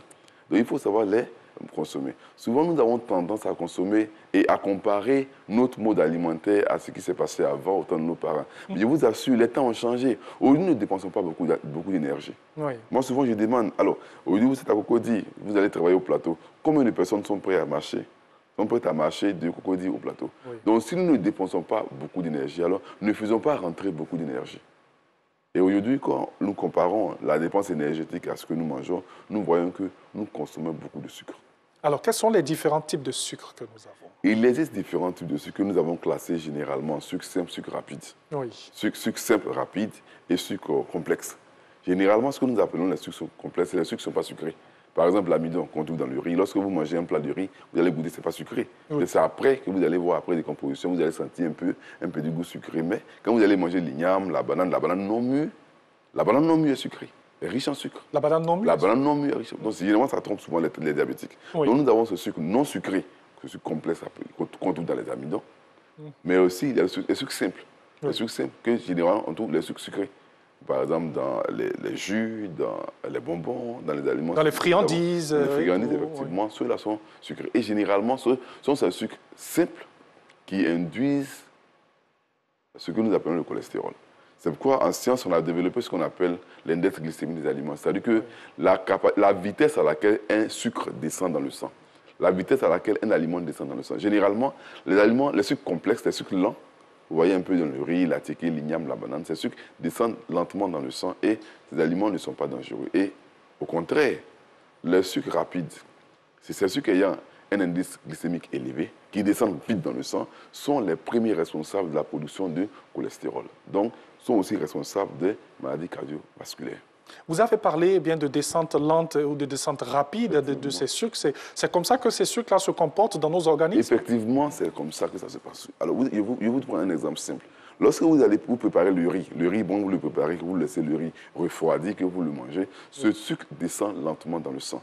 Pourtant, si vous mangez du riz un peu chaud, comme beaucoup de gens le font, au-delà de 60 degrés, alors nous disons que ce sucre se comporte rapidement dans le... C'est comme si vous avez bu un jus de fruits. Lorsque vous mangez le riz au-delà de 100 degrés, même aujourd'hui, vous allez voir qu'on fabrique du pain avec de la farine blanche, de la farine T45 sans fibres. Et manger du pain blanc simplement, et je dis toujours ici, le pain se mange avec quelque chose, du pain, du poisson, œufs, etc. Mais lorsque vous mangez un pain blanc, que vous le cassez, vous le mangez, surtout quand ce pain il est croustillant, c'est comme si vous buvez un jus de fruits. C'est le même comportement. Il descend vite et il produit aussi du cholestérol. C'est le même comportement comme par exemple la bouillie de riz, communément appelée baka, les frites de pommes de terre, les ragoûts ont toujours le même comportement. Et ce sont ces aliments qui ont cette vitesse rapide dans le sang qui induisent certaines maladies cardiovasculaires. Donc vous nous conseillez de ne pas consommer ces aliments chauds? Effectivement. Alors, Et généralement, notre corps réagit différemment selon notre âge, selon notre type de personne. J'ai toujours dit ici que généralement, les femmes d'un certain âge tolèrent un peu ce comportement. C'est-à-dire que vous allez manger les frites, par exemple, avec madame, vous allez voir que lorsque vous allez faire un bilan, chez vous, le mauvais cholestérol va monter, alors que chez elle, c'est bon, parce qu'elle a une activité ovarienne normale, elle tolère ce sucre. Donc, je conseille surtout aux hommes surtout, à partir de 25 ans, ces sucres rapides, de les réduire. C'est sucre rapide, c'est-à-dire que tout ce qui est jus, les friandises, la purée des pommes de terre, les fruits de pommes de terre, à loco passé par là, vous voyez ces aliments qui descendent rapidement dans le sang doivent être réduits. Sinon, alors vous allez voir qu'au cours d'un bilan, vous allez faire par exemple un LDL cholestérol qui malheureusement impacte sur la santé du cœur. Bien sûr. Avec ce que vous êtes en train de dire, on a le sentiment qu'on n'est pas sorti de l'auberge parce que tout ce que nous consommons, on se dit que le sucre a une grande place dans notre alimentation. Effectivement, dans notre ration, dans notre régime alimentaire, le sucre occupe près de 55 à 65% de ça. Ça, c'est la ration normale. C'est beaucoup. C'est ce qui produit l'énergie. Oui. Donc, c'est comme notre carburant. Donc, dans le régime normal d'une personne, le sucre occupe entre 55 et 65% de sucre. Donc, souvent, lorsqu'on dit non, je ne mange pas de sucre, non. Ce que nous avons mangé pour être rassasié contient du sucre. Alors, essayons d'éviter le sucre en rajout. Voilà, c'est ça. Donc, lorsqu'on fait un régime alimentaire normal, la place du sucre qu'on appelle les glucides occupe entre 55 et 65% du sucre. Voilà. Donc, c'est déjà beaucoup. Réduisons alors et l'entrée du sucre que j'appelle inutile. Voilà, réduisons l'entrée du sucre parce que déjà ce que nous consommons contient déjà du sucre. Alors, on a dans notre alimentation équilibrée, je vais le dire, certains aliments. On mange le matin, le petit déjeuner, le déjeuner et le dîner. À quel moment il ne faut pas en rajouter ce sucre-là? Alors, surtout le soir. Oui. Surtout le soir. Vous voyez, nous disons habituellement que le petit déjeuner est un des repas les plus importants. C'est pour couper un peu avec notre jeûne de la nuit. Oui. Vous avez dit que voilà. le repas, selon vous aussi, c'est le repas de midi. Voilà. Ouais. Donc, vous allez le matin, alors nous allons commencer un petit déjeuner avec du sucre, bien sûr, parce que toute la nuit, nous avons jeûné. Imaginez quelqu'un qui a mangé depuis la veille 19h jusqu'à 6h, 7h à 11h du temps de jeûne. Donc, le matin, nous faisons une rupture de ce jeûne de la nuit. Alors, le matin, nous prenons un petit déjeuner. À midi, comme je considère, le repas de midi, un bon repas que vous mangez. Et le soir, mangeons peu. Dans la répartition de ce que nous mangeons, nous disons par exemple le matin, un petit déjeuner près de 25%, à midi autour de 30-35%, et le soir, un repas de 25%. Donc le soir, réduisons surtout l'entrée du sucre. Et je vous assure, l'expérience que moi j'ai, les personnes les plus âgées que je rencontre souvent dans mes consultations, celles qui font près de 70 ans, 75 ans et 80 ans en bonne santé, ce sont ces personnes qui réduisent leur consommation en sucre du soir. Et beaucoup de parents avaient le secret. Oui. On avait par exemple, comme exemple, au village, on avait des parents qui mangeaient au champ. Et le soir, quand ils arrivaient, ils lavaient seulement se coucher sans manger. Ces personnes avaient un peu l'espérance de vie.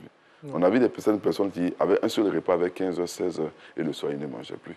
Certaines personnes mangeaient leur foutu vers 15h, le soir, ils ne mangeaient plus. Mais aujourd'hui, compte tenu de toutes nos activités, alors, il est difficile un peu de manger comme ces personnes. Mais sachez que la place de nutritionniste, c'est de vous orienter.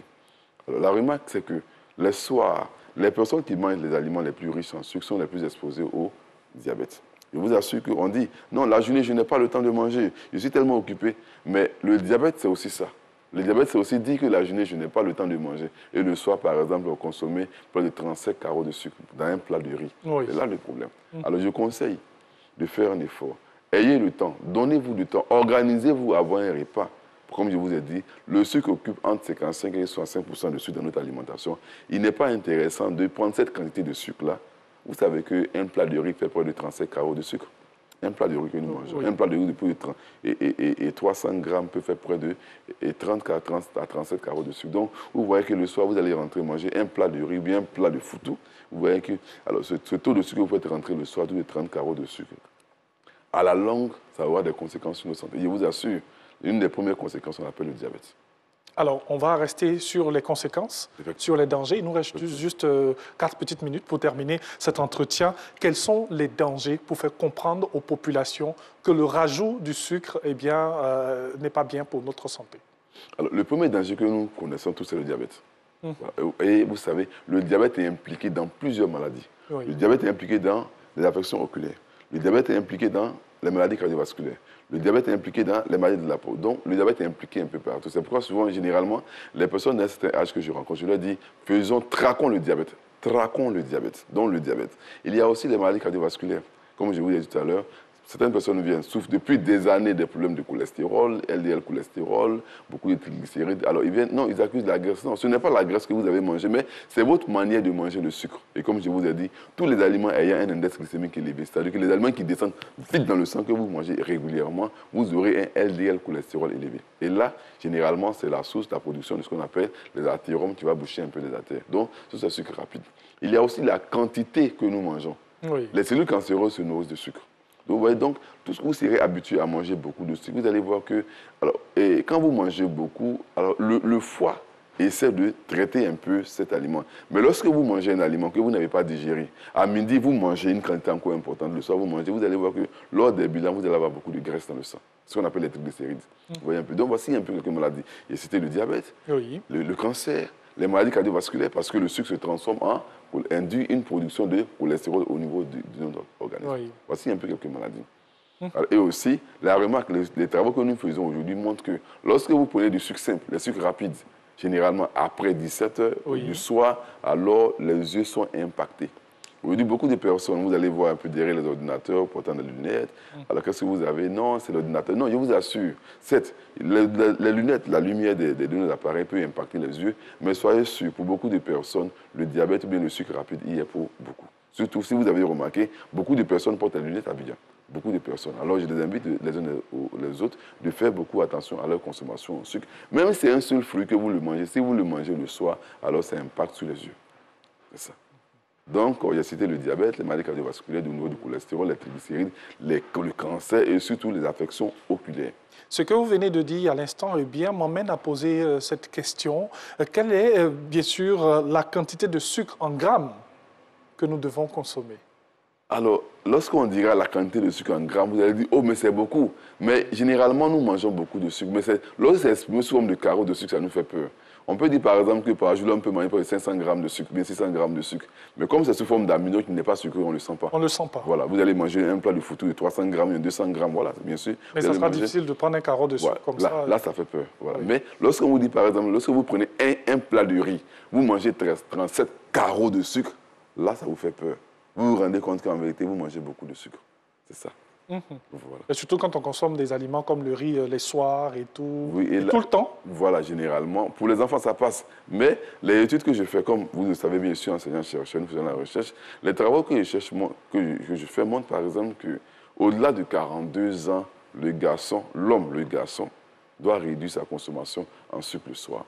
Et chez la femme, en période de préménopause et après la ménopause, une femme doit réduire sa consommation en sucre lourd le soir. Et généralement, l'étude montre par exemple que 3 ans après leur ménopause, alors ces femmes-là rentrent dans une phase de prédiabète et puis pour finir, diabétique. La santé est très importante, raison pour laquelle il faut en prendre soin. Effectivement. Donc, ce sont des choses qu'il faut surveiller au quotidien. Effectivement, surveillons notre consommation. Je vous dis ce petit conseil que souvent le soir, nous avons envie de grignoter. On peut grignoter de tout. Prendre un poisson frit, un petit fromage, grignoter. Mais le soir, on ne grignote pas avec le sucre. Okay. Le soir, on ne joue pas avec le sucre. Ce petit écart a des conséquences graves. Le soir, qu'est-ce qu'on pourrait manger? Vous parlez de manger léger. Pour terminer, qu'est-ce qu'on pourrait manger? Le soir, nous allons manger un aliment rassasié. Vous soyez sûr, le haricot vert fait seulement que 3% de sucre. Le haricot vert sec fait 5% de sucre. La laitue fait 3% de sucre. Vous mangez un plat de cabato, un plat de cabato, vous allez voir que vous ferez par exemple près de... le cabato peut faire de 14% de sucre. Le haricot de soso, le haricot, le niébé, autour de 30% de sucre. Pourtant, le riz fait 80% de sucre. Comparez 80% de sucre à 30% de sucre, il préfère prendre 30% de sucre. Vous prenez un bout de pain, un tiers de pain, vous allez vous retrouver à 7 carreaux de sucre. Alors qu'avec le pain, vous vous retrouvez à près de 80 et 37 carreaux de sucre. Faites un choix. Entre un tiers de pain qui va faire 7 carreaux de sucre et puis un plat de riz qui va faire 37 carreaux de sucre. Réduisons nos consommations en sucre le soir. Voilà, merci beaucoup. C'est avec cette phrase qu'on va terminer nos échanges. Réduisons notre consommation en sucre. C'était avec le docteur Yves Blanchard-Renvaux. On rappelle qu'il est nutritionniste à l'Institut de cardiologie d'Abidjan. Dans tout ce que nous consommons, dans tout ce que nous avons comme aliment, eh bien, il y a déjà du sucre et il ne faudrait pas en rajouter. Sinon, les dangers, on l'a dit, ce sont des maladies cardiovasculaires. C'est le diabète, c'est cette cécité-là que nous avons au niveau des yeux. Donc, il faudrait vraiment faire attention. Et nous vous conseillons très souvent d'aller voir le médecin, d'aller voir le spécialiste, de faire des bilans pour savoir si nous n'avons pas de maladies cachées. C'est important, ça aussi. Merci beaucoup au docteur Yves Blanchard-Renvaux. Alors, une question qui n'a rien à voir avec le sucre. Alors, les éléphants de Côte d'Ivoire sont à la CAN. Hein, notre prochain match, c'est bientôt. Votre petit pronostic? Le jeu, il est lent. Le jeu, il est lent. Le jeu, il est lent. À 3 que l'entraîneur entraîne, le jeu, il est lent. Docteur Renvaux. Franchement, il m'a déconcentré. En tout cas, merci beaucoup. Docteur, non, restez juste quelques secondes. Juste le temps pour nous d'aller avec notre dernière articulation de ce jour. Renaud, Info Continue, c'est maintenant.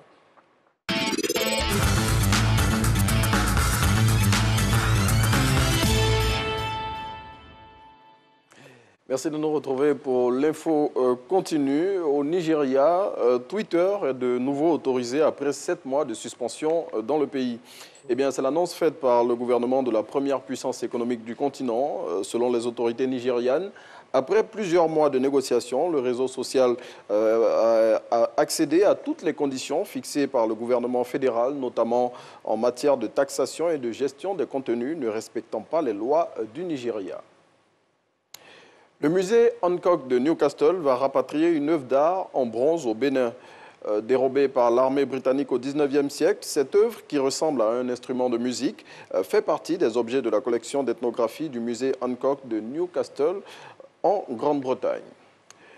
Et puis au Québec, un juge retire temporairement la garde de son enfant à un père non vacciné. Eh bien, ce père de famille s'est vu temporairement retirer le 23 décembre dernier par la justice la garde de son enfant de 12 ans. Le juge estime que cette suspension de garde est dans l'intérêt de l'enfant pour éviter qu'il ait des contacts avec son père qui n'est pas vacciné et qui est opposé aux mesures sanitaires dans le contexte épidémiologique actuel. Merci et on se retrouve demain pour d'autres informations. Bien sûr, et c'est lui, bien sûr, aussi qui boucle ce temps d'antenne avec Info Continue pour aujourd'hui. Renaud qui va venir, qui va nous rejoindre. Ensemble, on va terminer cette émission. Sinon, vous donnez les infos jour J, deuxième journée des différentes poules. Et on va commencer aujourd'hui avec le groupe A. Cameroun, Éthiopie, 7h. Cap-Vert, Burkina Faso, 19h. Pour notre Cameroun, Éthiopie, Renaud 1-0. 1-0. Pour le Cameroun. Pour le Cameroun. Oui. On est un peu gentil. Oui. Ben, on a besoin de jusque dans le dernier carré pour les battre. Merci beaucoup à Renaud. Et aujourd'hui, cérémonie de lancement officiel des outils d'enseignement du projet éducation numérique. Merci, docteur Anvo. Merci d'avoir été avec nous. Merci à la réalisation, à Jacques Beau et à toute l'équipe qui conduit cette émission. Demain, on sera là pour la dernière de la semaine avant un magnifique week-end et vous allez retrouver